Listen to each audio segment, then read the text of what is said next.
第232章净化功法。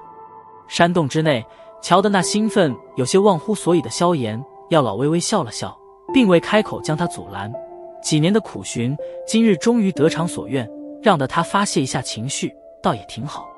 高亢的狂笑声在山洞中持续了许久，方才逐渐的落下。嘴角犹自带着一抹笑意，萧炎低头望着那不断开握的手掌，青色火焰在其上缓缓升腾着。由于现在已经彻底炼化了青莲地心火的缘故，所以现在的他并没有再给萧炎带来任何的炽热高温以及不适的感觉，并且只要经过长久的熟练，萧炎相信自己也迟早能达到药老操控古灵冷火那般炉火纯青的地步。青色火焰宛如那调皮的精灵一般，在萧炎的指尖跳跃着，偶尔窜上半空的青色火苗，便是立刻展现出了属于他的恐怖。只见那手掌之上半尺处的空间，竟然是直接被炽热的温度焚烧的有些扭曲了起来，一袅袅热浪腾上半空，导致视线也是逐渐模糊。紧紧握着被青色火焰所覆盖的拳头，萧炎轻吐了一口气，身体沉寂了瞬间，脚掌猛地踏在青莲之上，身体顿时犹如那离弦的箭枝一般，迅速闪掠至山壁之处，拳头带起一股炽热的劲风，狠狠地砸了上去。轰！拳头接触到坚硬的山石，青色火焰那炽热的高温立刻便是将山石融化出了一个空洞，拳头顺着空洞狠狠地砸进了山石之中，顿时一道闷声自其中响起，旋即一条条裂缝从那坑洞之处急速蔓延而开，仅仅是片刻时间，便是遍布了这处山壁。呼，缓缓地吸了一口空气，萧炎望着面前这即将蹦碎的山壁，脸庞上浮现一抹惊喜，咧嘴笑了笑，抽拳后退。在萧炎后退的刹那，面前那已经被裂缝所布满的山壁，顿时在那轰隆的声响中碎石四溅，轰然倒塌。随手挥出一股劲风，将迎面扑来的灰尘吹拂而去。萧炎望着那已经变成一堆碎石的山壁，扭了扭脖子，略微有些惊喜地笑道：不错，身体力量以及速度都是变强了许多，先前那一击若是换作以前的话，不使用出8级崩是不可能有这般破坏力。青莲地心火果然不凡啊，啧啧赞叹了几声。萧炎手掌随意地挥了挥，其上面所覆盖的青色火焰缓缓收敛，将手掌之上的青色火焰收回后，萧炎略微查探了一下体内，旋即眉头微微皱了起来，有些无奈地低声道：果然这一火也是个吞噬斗气的大家伙，仅仅是这般短时间的使用，便消耗了1/10的斗气，若非是先前提升了2星的实力，恐怕这消耗还得更大。呵呵，你现在实力太低，还不足以完全发挥一火的能力，而且焚诀的功法现在也不过才黄阶中级，以这种功法对斗气的储存上限，自然是不可能任由一火随意的挥霍。药老笑道：对了，功法。听得药老的话，萧炎眼睛顿时一瞪，这最重要的步骤竟然差点因为炼化一火的狂喜给冲得搞忘记了。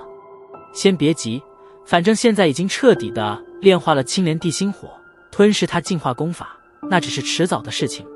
你今天的工作量已经够大了，先休息一天吧。吞噬一火这种事情讲究是一个平衡，搞得太急反而会起反作用。药老摇了摇头，劝诫道：好吧。闻言，萧炎一愣，瞧得药老那认真的脸色，虽然心中有些不情愿，不过还是无奈地点了点头。明天晚上深夜开始，那是一天之中气温最低时，虽然这或许对于你吞噬一火的帮助极其微小，不过我们却并不能将它放弃，因为说不定正是这一丁点成功率，将会左右着净化大局的成败。药老凝重的道：那就明天深夜开始吧。微微点了点头，萧炎笑道。瞧得萧炎答应，药老也是轻松了一口气，身躯微晃，化为一道流光钻进戒指之中，留下淡淡的笑声徘徊在山洞内。既然如此，那你便自由安排接下来的时间吧，我明天再出来。点了点头，萧炎轻轻抚摸着手指上的黑色戒指，轻笑了笑，旋即挥手将青莲收进那戒之中，然后脚尖点在石壁之上，身体宛如一片柳絮，轻轻地飘出了山洞。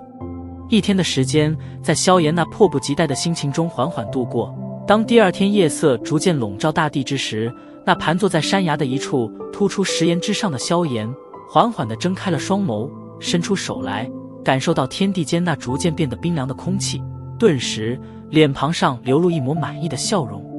站起身子，萧炎抬头望着那黑沉沉的天色，或许是因为暴雨即将来到的缘故，现在的天地间被一片压抑的气氛所笼罩着。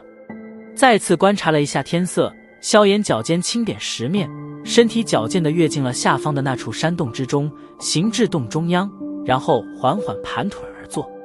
似是感应到了外界的天色，戒指之中的药老也是在此刻再度飘了出来，伸手手掌在面前虚抓了几把，旋即微微点头，轻声道：不错，或许是因为天气转变的缘故，现在空气中的热量已经被压制到了最低点，正好是最适合吞噬异火的气候环境。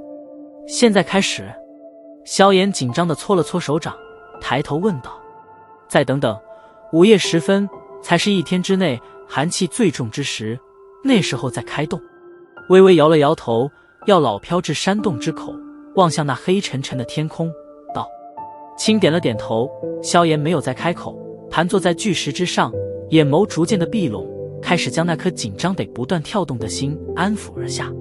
黑沉沉的天空，略微带些寒气的清风刮过，在山林间带起一阵阵哗哗的声响，重重黑云之中，在某一刻，沉闷的雷声忽然在云层之中响起，滚滚地响彻着山林。雷声过后不久，一道巨大的银色闪电猛地自云层中穿梭而出，明亮的银色光芒犹如将天地分了开来一般，顿时将黑漆漆的山林照了个通透。站在山洞之边，药老望着那忽然间便是电闪雷鸣的天空，伸出手来，豆大的雨滴噼里啪啦地从天际洒落而下，一时间整座山林都是响彻着那雨滴砸在树叶之上发出的啪啪声响。开始吧。迎面一阵寒风吹来，药老缓缓地吐了一口气，微微偏过头来，望着山洞内部的少年，轻声道。闻言，紧闭眼眸的萧炎睁开眼来，将目光扫向外面那被闪电照得颇为亮堂的山林，深吸了一口气，重重的点头。希望你能成功吧。吞噬异火净化功法的这个过程，我帮不了你半点东西，所以一切都只能靠你自己。药老背负着双手，仰头望着天空上的电光银蛇，沉默了许久，低沉的声音伴随着阵阵雷鸣，在山洞之内飘荡着。在这里，我想说点事，虽然你曾经吞噬紫火，成功净化了一次功法，不过按照卷轴上所说，只有不断吞噬异火，才有可能让的功法进化到真正的高阶。可异火这种毁灭之物，究竟是否能够让人吞噬，这个斗气大陆上恐怕并没有多少人确切的指导，包括我。你是修炼焚诀的唯一一人，所以他是否具备成为天阶功法的资格与潜力，便是需要你来衡量。说到此处，药老眉头紧皱着，半晌后淡淡的道：如果进化失败，那么这焚诀功法或许的确是有些问题，而到时候便放弃这种功法吧。没有了进化这一项功能的焚诀，价值顶多只能与一卷玄阶功法相仿。萧炎微微垂头，谁也看不清他的表情，袖袍下的拳头紧紧地握着。轰！一道雷霆从天际闪过，轰隆隆的雷声在山林中滚滚地回荡着。在雷声响起之时，萧炎身子微微颤了颤，缓缓抬起头来，望着那站在山洞口的苍老背影。经过几年如影随形的陪伴，老人的身形似乎是越发的佝偻了。凝望着老人那在闪电之下显得极为渺小单薄的身躯，萧炎忽然轻轻一笑，温和的声音在山洞内部响起：呵呵，老师都已经走到这一步了，怎还说这些丧气话？就算这一次进化功法失败，我想我或许依然不会放弃它。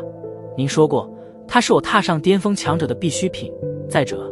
老师您的躯体还需要净化焚诀之后产生的火焰才能够断至，放弃了修炼焚诀，那也等于放弃了您复生的希望。背后响起的少年温和笑声，让得药老的身体骤然紧绷了起来，深深地吸了几口气。他缓缓地抬起脑袋，浑浊的老眼中在银色闪电的反射之下，隐隐噙着感动与欣慰。既然你坚持，那么我的好弟子，安心修炼吧，我相信你能成功。手掌抹了抹眼角，药老笑了笑，然后负手仰望着无尽漆黑的夜空，略微沉默，低声喃喃道：“而且，就算这功法真的不能吞噬异火，老师也会想尽一切办法让你成为那巅峰强者。”干枯的手掌轻飘飘地击打在洞口之边，一阵裂缝蔓延而出，旋即巨大的石头轰然砸下，转瞬间便是把洞口堵得严严实实。偏头望了一眼被堵死的洞口，药老身体漂浮在一处山岩之上，任由那雨滴穿过虚幻的身体，安静地矗立在漫天银蛇之下，等待着少年的成功。